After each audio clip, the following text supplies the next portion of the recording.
श्रीहरिस्तोत्रम् जगज्जालपालं चलत्कण्ठमालं शरच्चन्द्रभालं महादैत्यकालं नभोनीलकायं दुरावारमायम् सुपद्मासहायं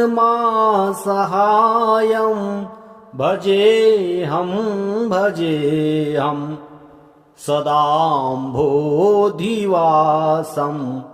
गलत्पुष्पहासं जगत्सन्निवासं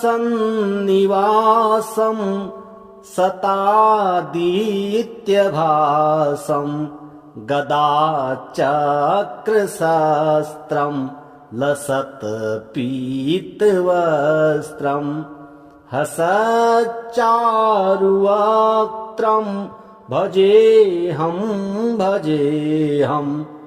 रमाकण्ठहारं श्रुतिव्रातसारं जलान्तर्विहारं धराभारहारं चिदानन्दरूपं मनोज्ञस्वरूपं धृतानेकरूपं भजेऽहं जराजन्महीनं परानन्दपीनं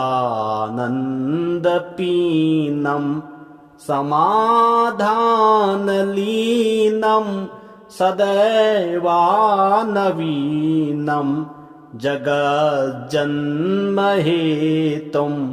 सुरानीककेतुं त्रिलोकैकसेतुं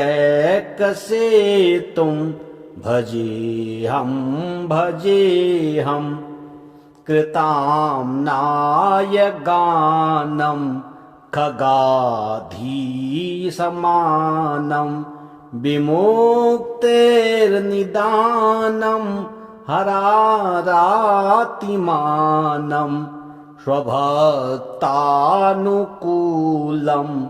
जगद्वृक्षमूलं निरस्तार्थशूलं भजेऽहं समस्तामरेशं द्विरेभाफकेशं जगद्बिम्बलेशं हुदाकाशदेशं सदा दिव्यदेहं विमुक्ताखिलेऽहं सुवैकुण्ठगेऽहं भजेऽहं सुरालिबलिष्ठं त्रिलोकीवरिष्ठं गुरूणां गरिष्ठं स्वरूपैकनिष्ठं सदा युद्धधीरं महावीरवीरं महाम्भोधितीरं भजेऽहं रमावामभागं तलानग्रनागं कृताधीययागं गतारागरागं मुनीन्द्रः सुगीतं सुरसम्परीतं गुणैर्धैरतीतं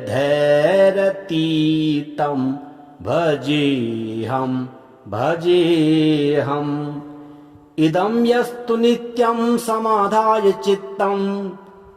पठेदष्टकं कण्ठहारं मुरारिः स विष्णोर्विशोकं ध्रुवं याति लोकं जराजन्मशोकं पुनर्विन्दते नो। जगज्जालपालं चलत्कण्ठमालं शरच्चन्द्रभालं महादैत्यकालं नभोनीलकायं दुरावारमायं सुपद्मासहायं भजेऽहं सदाम्भोधिवासं गलत्पुष्पहासं जगत्सन्निवासं शतादित्यभासं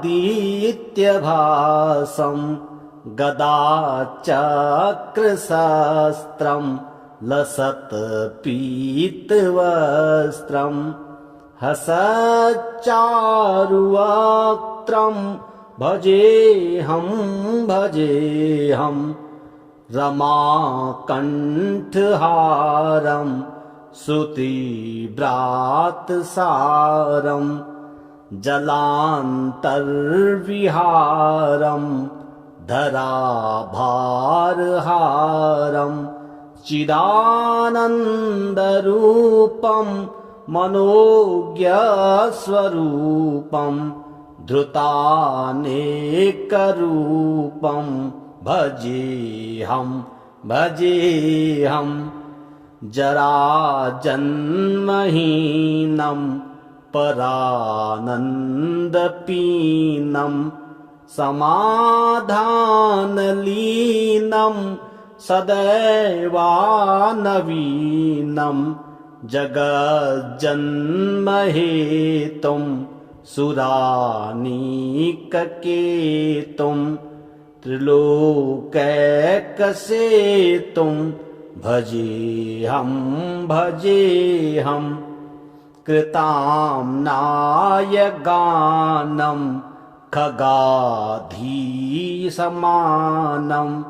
विमुक्तेर्निदानं हरारातिमानं स्वभक्तानुकूलं जगद्वृक्षमूलं निरस्तार्थशूलं भजेऽहं समस्तामरेशं द्विरेभाफकेशं जगद्बिम्बलेशं हुदाकाशदेशं सदा दिव्यदेहं विमुक्ताखिलेऽहं सुवैकुण्ठगेऽहं भजेऽहं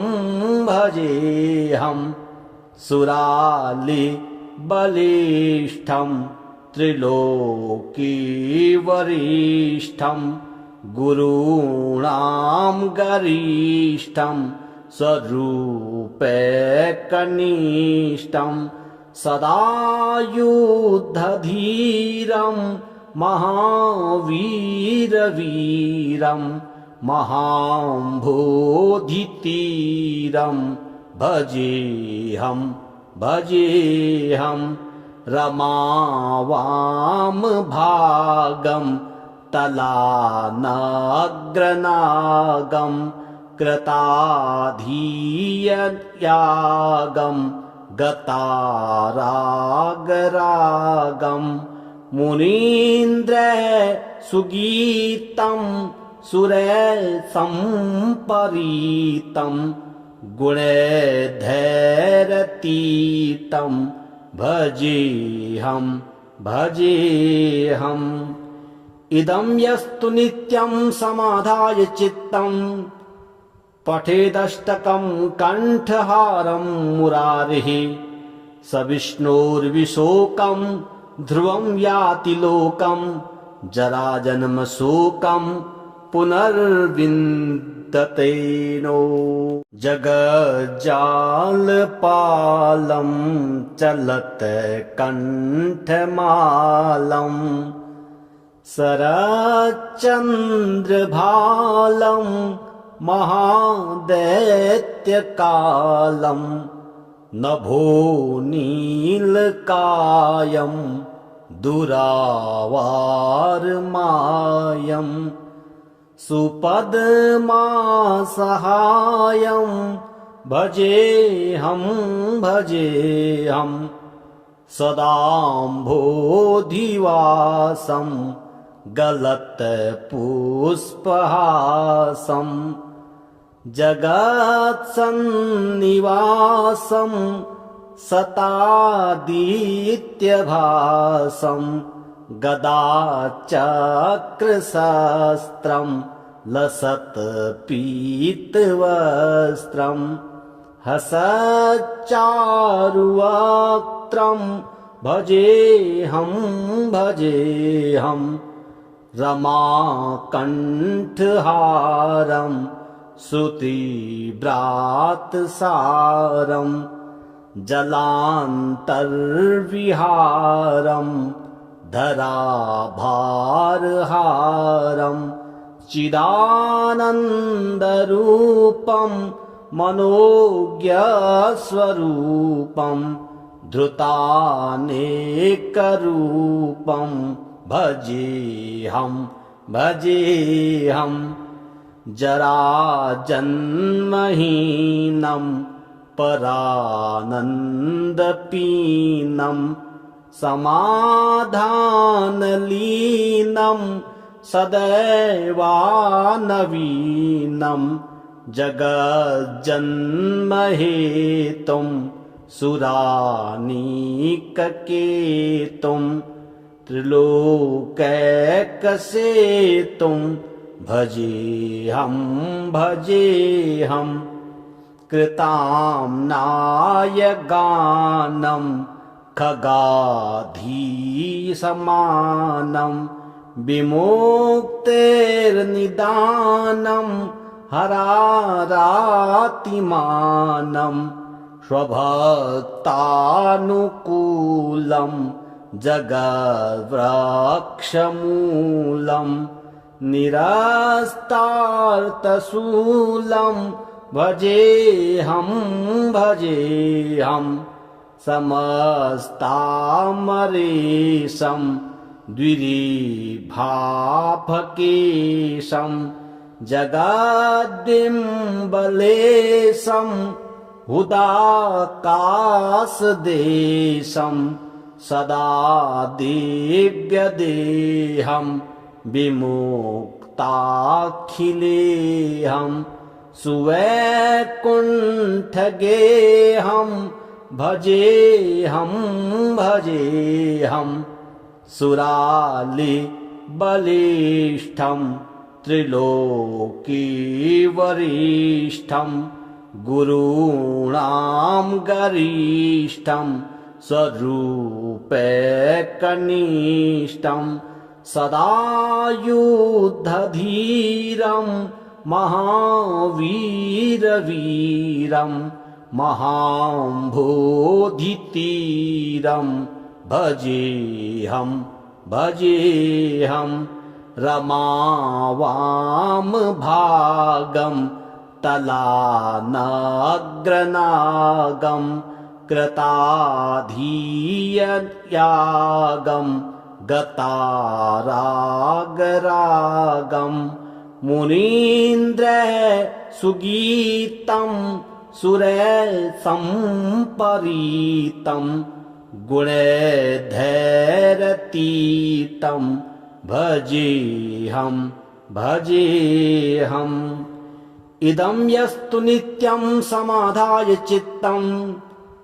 पठेदष्टकं कण्ठहारं मुरारिः स विष्णोर्विशोकं ध्रुवं याति लोकं जराजन्मशोकं पुनर्विन्दते नो। जगज्जालपालं चलत्कण्ठमालं शरच्चन्द्रभालं महादैत्यकालं नभोनीलकायं दुरावारमायं सुपद्मासहायं भजेऽहं सदाम्भोधिवासं गलत्पुष्पहासं जगत्सन्निवासं शतादित्यभासं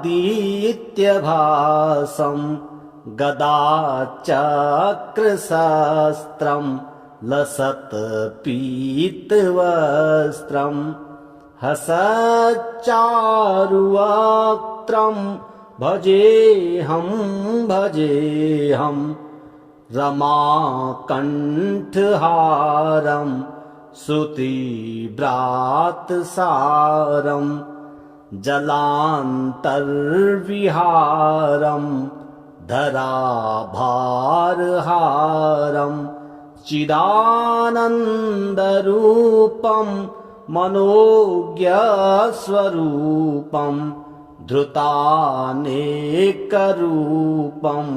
भजेऽहं जराजन्महीनं परानन्दपीनं समाधानलीनं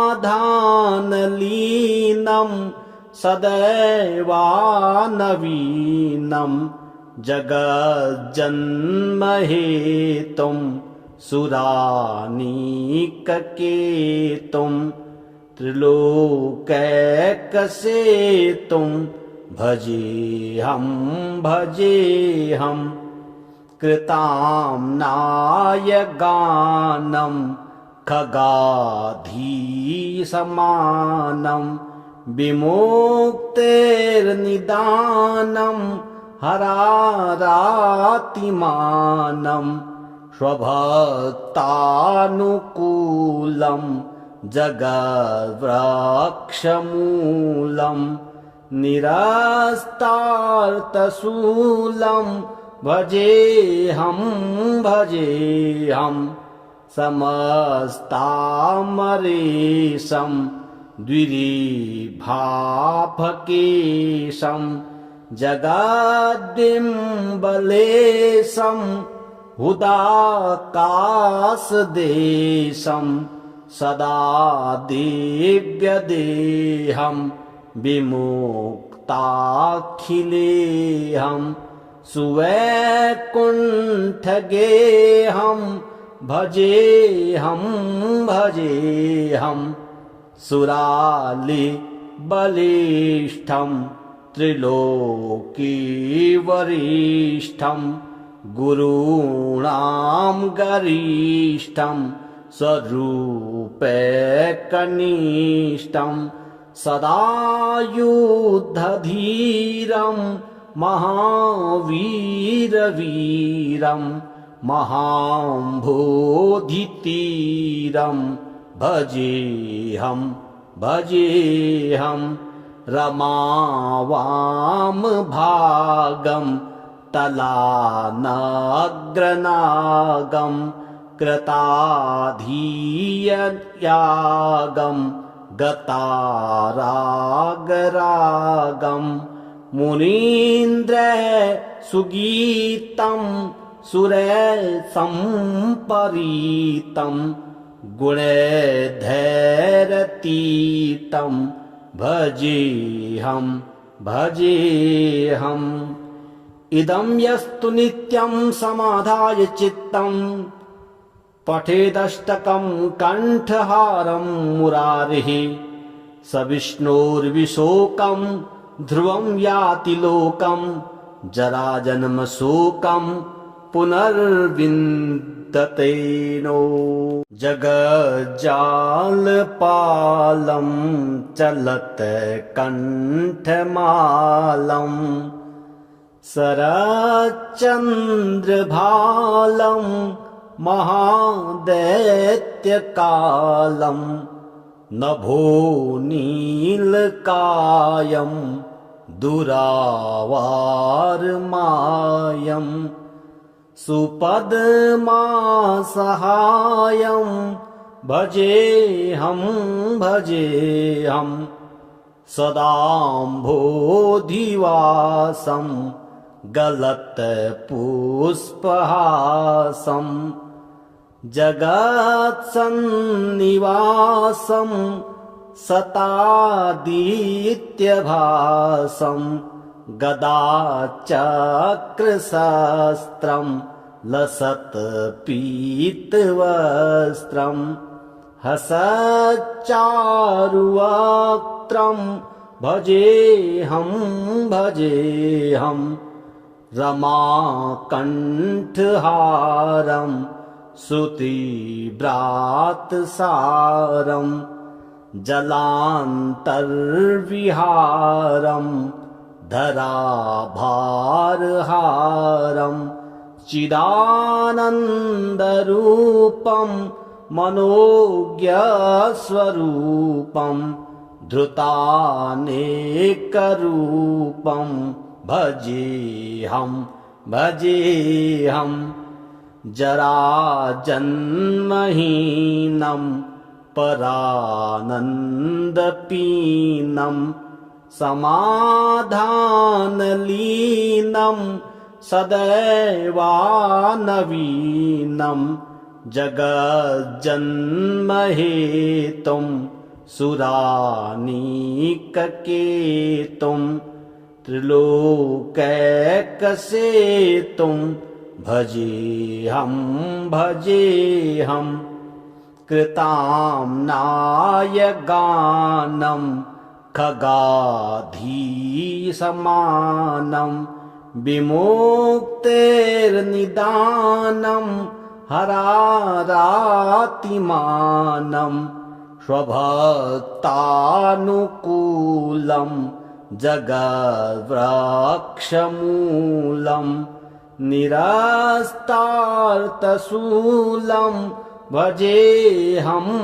भजेऽहं समस्तामरेशं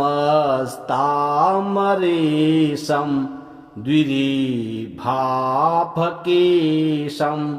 जगद्बिम्बलेशं हुदाकाशदेशं सदा दिव्यदेहं विमुक्ताखिलेऽहं सुवैकुण्ठगेऽहं भजेऽहं सुरालिबलिष्ठं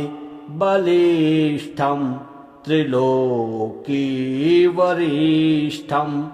गुरूणां गरिष्ठं स्वरूपैकनिष्ठं सदा युद्धधीरं महावीरवीरं महाम्भोधितीरं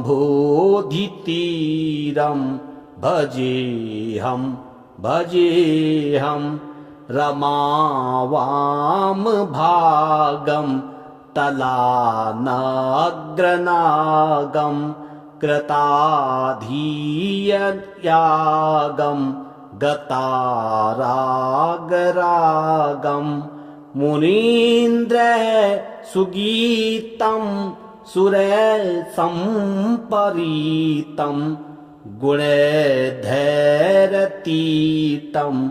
भजेऽहं इदं यस्तु नित्यं समाधाय चित्तं पठेदष्टकं कण्ठहारं मुरारिः स विष्णोर्विशोकं ध्रुवं याति लोकं जराजन्मशोकं पुनर्विन्दते नो जगज्जालपालं चलत्कण्ठमालं शरच्चन्द्रभालं महादैत्यकालं नभोनीलकायं दुरावारमायं सुपद्मासहायं भजेऽहं सदाम्भोधिवासं गलत्पुष्पहासं जगत्सन्निवासं शतादित्यभासं गदाचक्रशस्त्रं लसत्पीतवस्त्रं हसच्चारुवक्त्रं भजेऽहं रमाकण्ठहारं श्रुतिव्रातसारं जलान्तर्विहारं धराभारहारं चिदानन्दरूपं मनोज्ञस्वरूपं धृतानेकरूपं भजेऽहं जराजन्महीनं परानन्दपीनं समाधानलीनं सदैवानवीनं जगज्जन्महेतुं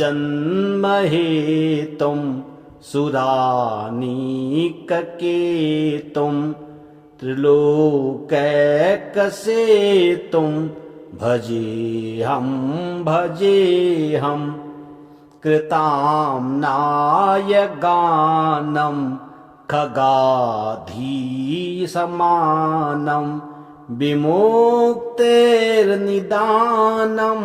हरारातिमानं स्वभक्तानुकूलं जगद्वृक्षमूलं निरस्तार्थशूलं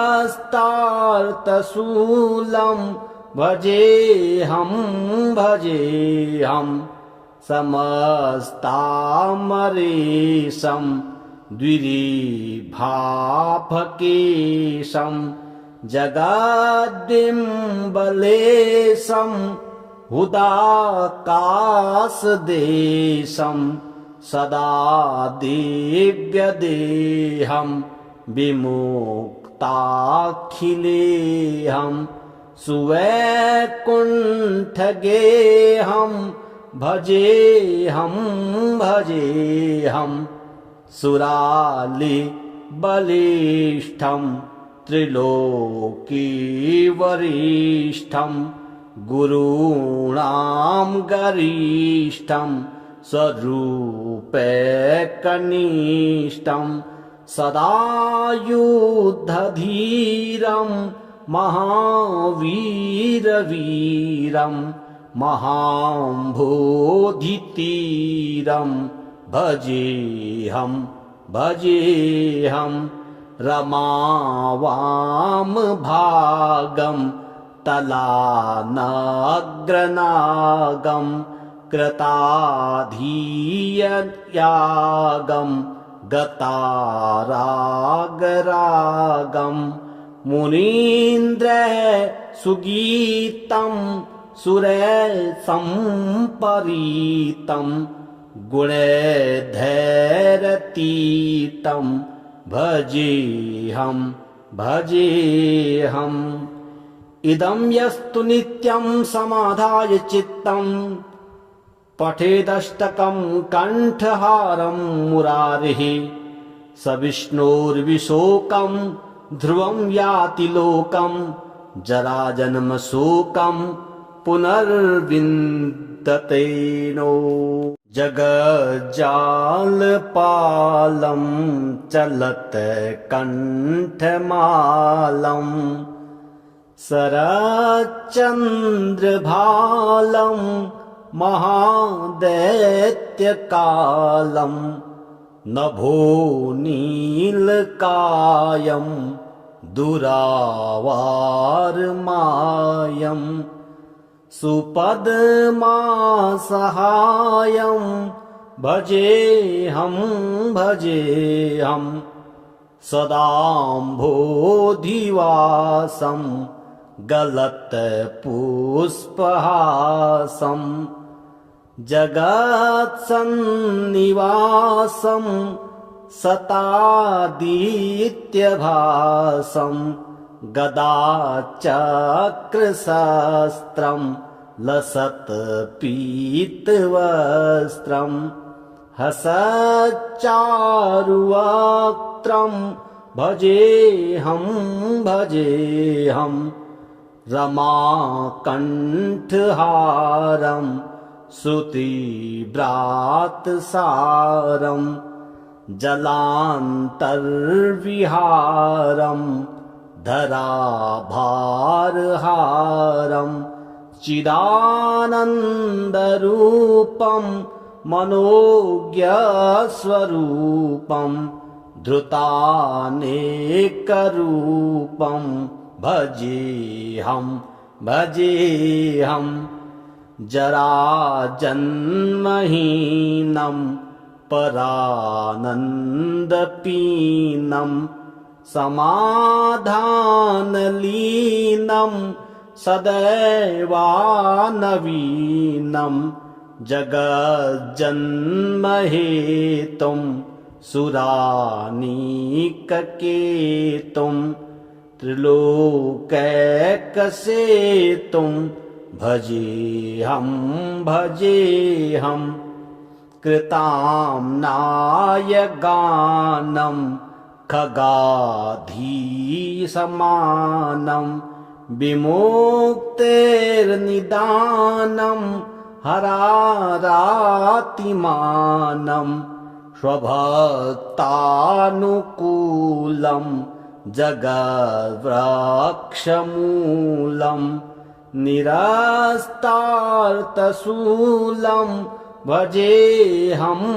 भजेऽहं समस्तामरेशं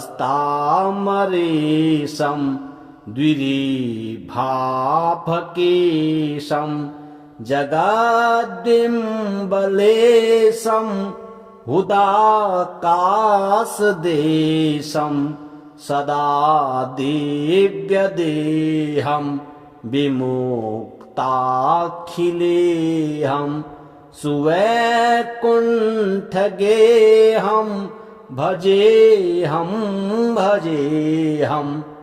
सुरालिबलिष्ठं त्रिलोकीवरिष्ठं गुरूणां गरिष्ठं स्वरूपैकनिष्ठं सदा युद्धधीरं महावीरवीरं महाम्भोधितीरं भजेऽहं रमावामभागं तलानग्रनागं कृताधीययागं गतारागरागं मुनीन्द्रः सुगीतं सुरसम्परीतं गुणैर्धैरतीतं भजेऽहं इदं यस्तु नित्यं समाधाय चित्तं पठेदष्टकं कण्ठहारं मुरारिः स विष्णोर्विशोकं ध्रुवं याति लोकं जराजन्मशोकं पुनर्विन्दते नो जगज्जालपालं चलत्कण्ठमालं शरच्चन्द्रभालं महादैत्यकालं नभो नीलकायं दुरावारमायं सुपद्मासहायं भजेऽहं भजेऽहं सदाम्भोधिवासं गलत्पुष्पहासं जगत्सन्निवासं सतादित्यभासं गदाचक्रशस्त्रं लसत्पीतवस्त्रं हसच्चारुवक्त्रं भजेऽहं भजेऽहं रमाकण्ठहारं श्रुतिव्रातसारं जलान्तर्विहारं धराभारहारं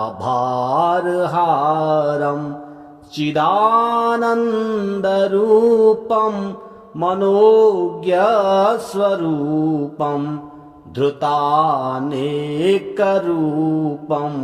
भजेऽहं भजेऽहं जराजन्महीनं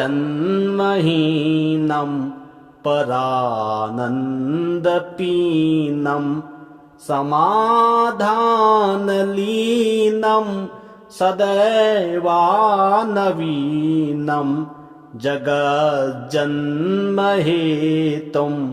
सुरानीककेतुं त्रिलोकैकसेतुं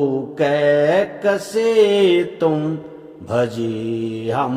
भजेऽहं कृताम्नाय गानं खगाधीसमानं विमुक्तेर्निदानं हरारातिमानं स्वभक्तानुकूलं जगद्वृक्षमूलं निरस्तार्थशूलं भजेऽहं भजेऽहं समस्तामरेशं द्विरेभाफकेशं जगद्बिम्बलेशं हुदाकाशदेशं सदा दिव्यदेहं विमुक्ताखिलेऽहं सुवैकुण्ठगेऽहं भजेऽहं भजेऽहं सुरालिबलिष्ठं त्रिलोकीवरिष्ठं गुरूणां गरिष्ठं स्वरूपैकनिष्ठं सदा युद्धधीरं महावीरवीरं महाम्भोधितीरं भजेऽहं भजेऽहं रमावामभागं तलानग्रनागं कृताधीययागं गतारागरागं मुनीन्द्रः सुगीतं सुरसम्परीतं गुणैर्धैरतीतं भजेऽहं भजेऽहम् इदं यस्तु नित्यं समाधाय चित्तं पठेदष्टकं कण्ठहारं मुरारिः स विष्णोर्विशोकं ध्रुवं याति लोकं जराजन्मशोकं पुनर्विन्दते नो।